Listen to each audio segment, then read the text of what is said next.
It has been nearly 2 years since we first heard about this monitor.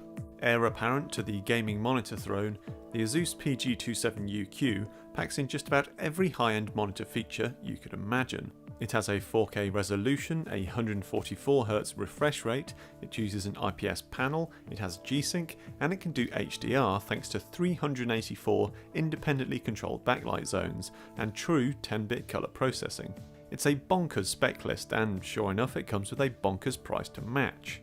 Can a 27-inch display really be worth $2,300? Well, let's find out. Starting with the physical design and features, this display has all the hallmarks of a high-end Asus gaming monitor. You've got a fairly striking angular design to the stand and back of the display, you've got the now signature copper highlight on the base, and of course you've got lights. Oh, so many lights. There's the downlight that we've seen on previous Asus models, and this is now joined by an adjustable uplight that can be projected onto the wall behind or ceiling above. There's also a little Asus ROG logo on the top of the stand and another bigger ROG logo on the back that does that funky effect of appearing reflective when the lights are off, then translucent when the lights are on. I'll leave the overall styling judgment up to you, but certainly the up and down lights were far too distracting for my liking, so were immediately turned off. Elsewhere you don't get much in the way of extra features. The stand offers the usual height, rotation, tilt and pivot adjustment, and it can be removed so that a monitor arm can be used instead. You also get a couple of USB 3 ports around the back along with a headphone jack. However, there's no headphone stand, side USB ports or speakers, and video connectivity is limited too. The use of G-Sync means you get just one DisplayPort 1.4 and one HDMI 2.0. So a hub for all your consoles and PCs, this display isn't. The other thing to note is that this display is quite chunky.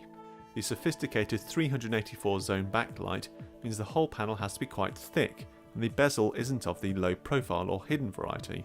As for the on-screen display, it's controlled by Asus's usual combination of a mini joystick and 4 buttons. Tap the joystick and it opens the menu, then you can push it up and down and left and right to navigate around. It works really well, though notably all the buttons are a bit looser than on previous Asus displays we've used, which is a touch disappointing. The menus themselves though are logically laid out, respond quickly and have all the options you should ever need. 2 of the buttons on the back also bring up extra menus. The Game Visual menu provides various options for pre-configured game optimized settings, while the Game Plus menu provides options for a crosshair overlay, a timer, an FPS counter and a display alignment tool. None of these feel essential, but some might come in useful on occasion. Looking back to the main menu, there are 2 settings that are of particular interest, the first of which is the variable backlight control. This switches the display from having each of its 384 backlight zones work independently to having them stay uniform.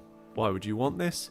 Well, if you're doing something like editing pictures or video, you want to ensure you have a uniform response from the monitor. In fact, for all general desktop work, I'd recommend keeping the variable backlight turned off. Then there's the Display SDR input option. This takes a standard non-HDR input signal and stretches it out to fill the larger colour gamut that the display uses for HDR. This serves almost no practical purpose, but it does allow us to test whether the monitor delivers its claimed high colour gamut. As for HDR, this is turned on automatically when the display detects an HDR signal. You'll also have to switch HDR mode on in Windows to enable this. Finally then we come to the display itself, and it's almost difficult to know where to begin, there's so much to talk about. So let's again just run through what we have here. The LCD is a brand new panel made by AU Optronics, and it has a native 4K resolution and maximum refresh rate of 144Hz. This is a first for any 4K display, and is also something that has only been made possible by the use of DisplayPort 1.4. Note, there are some limitations on that maximum 144Hz refresh rate. For a start, this is only the overclocked rate, with 120Hz being the default. Also, if you enable HDR, the display will only deliver true 10-bit colour at up to 98Hz. These are hardly major problems, but worth noting.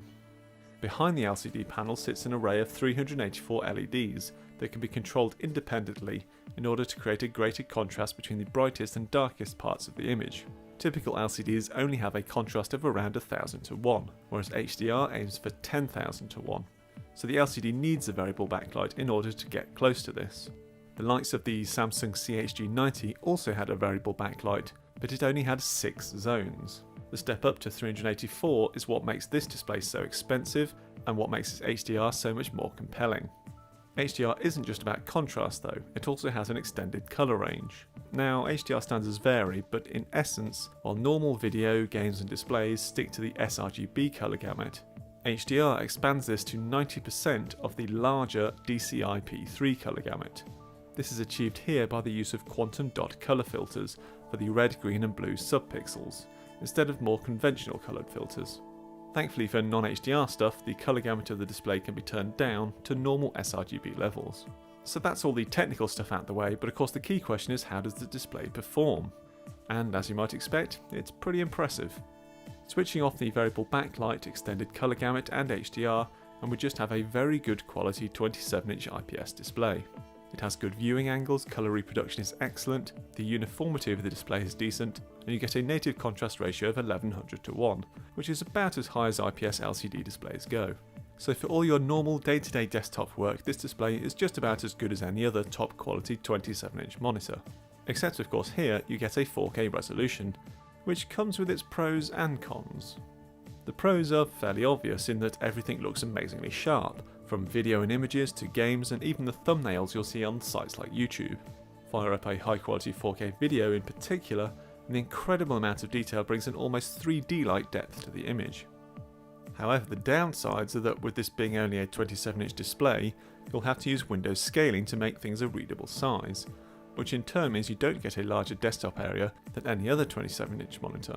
Plus, Windows can still sometimes mess up the scaling, and when gaming, if you're not able to get good enough performance at 4K and have to drop the resolution, it looks worse than running a game at the native resolution of a lower resolution screen. As such, it really depends what your priorities are and how you tend to use your PC, as to whether the 4K will be of benefit here. To a certain extent, the same can be said of HDR, as of course it only works with HDR content, which isn't exactly commonplace. Video support is reasonable, though not always easy to access from a PC, but there are still very few games that support it, with no great commitment from publishers to ramp up that support. Nonetheless, when you do get to experience it, the results are amazing.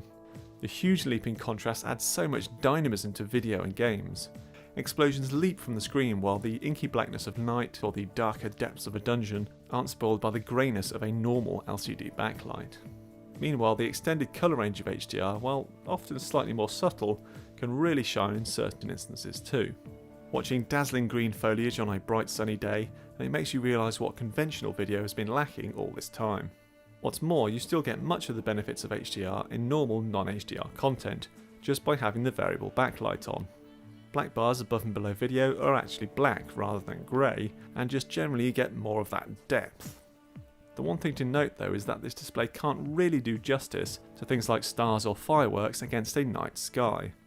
Even with 384 of them, the backlight zones are still too large to have the granularity required to pick out all those tiny points of light.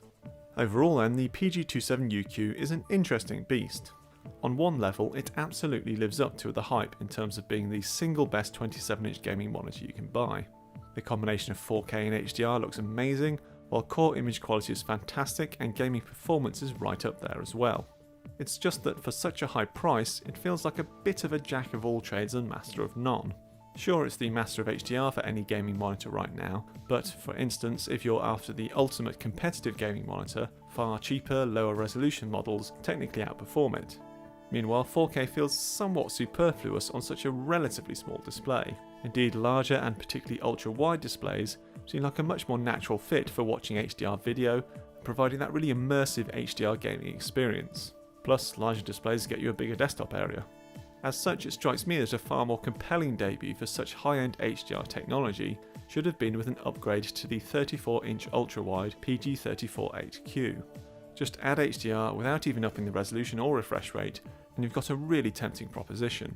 So if you've got the money, the PG27UQ certainly won't disappoint, but somehow it doesn't quite feel like the aspirational upgrade that the likes of the PG279Q or PG348Q were before.